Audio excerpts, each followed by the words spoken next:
Bonjour Anissé. Bonjour Ronald, bonjour Karine. Une tendance aujourd'hui, les gadgets électroniques qui jouent sur la fibre écolo. Oui, et c'est assez nouveau, hein, l'écolo geek, tout simplement parce que les fabricants de gadgets électroniques jusqu'à présent, ce n'étaient pas des très bons élèves. Ce qu'ils faisaient, c'est qu'ils mettaient des retardateurs de feu toxiques, ils mettaient des minerais qui étaient pas très, enfin des minerais qui sont issus de conflits. Et donc maintenant, ils sont en train de changer. Maintenant, l'idée, c'est d'utiliser le green comme argument de vente. Regardez, j'ai une radio, des baladeurs MP3. C'est concept. Non, tu faisais pas ça. Mais en carton. En EMT. EMT en 5e en 1963. Vous voyez, donc c'est la tendance maintenant, c'est de jouer le côté geek. On en a marre de l'électronique pollueuse et donc de jouer le côté recyclage. Alors ça, c'est une radio, mais on a aussi une clé USB. Regardez, c'est une clé USB qui, elle, est recyclable. Je vous en ai amené une chacun. Une petite clé USB. C'est la journée du cadeau. Une petite clé USB recyclable, toute green, toute verte. Tiens.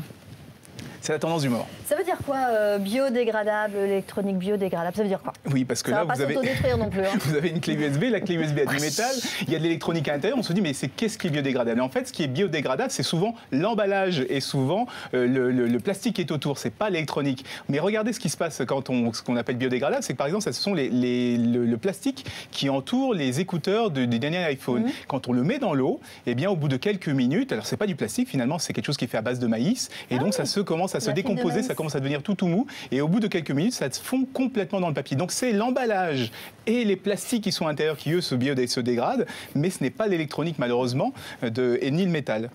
Alors, les accessoires, c'est pas du tout vert. Hein. Mais est-ce qu'il existe des ordinateurs verts?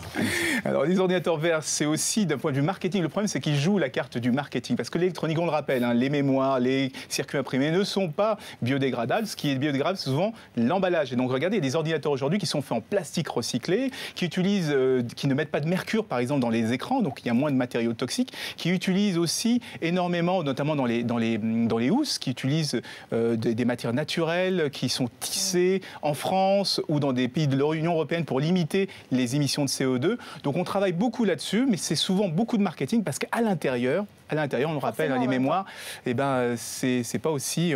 On aimerait bien avoir un ordinateur ou un processeur qui serait fait de façon organique. Et là, on pourrait tout recycler. Alors justement, soyons clairs et objectifs, comment se situent les fabricants d'appareils électroniques sur le plan écologique? Eh bien, ils se font piquer des doigts taper sur les doigts, passer sur les fesses, par Greenpeace qui les aiguillonne régulièrement parce que, regardez, la moyenne sont autour de 4, sont en dessous de la moyenne. La plupart des fabricants de gadgets électroniques sont en dessous de la moyenne. Il n'y a que Wipro, mais Wipro qui est un peu plus loin. Mais lui ne fait quasiment pas de gadgets électroniques, il fait que des produits green, malheureusement.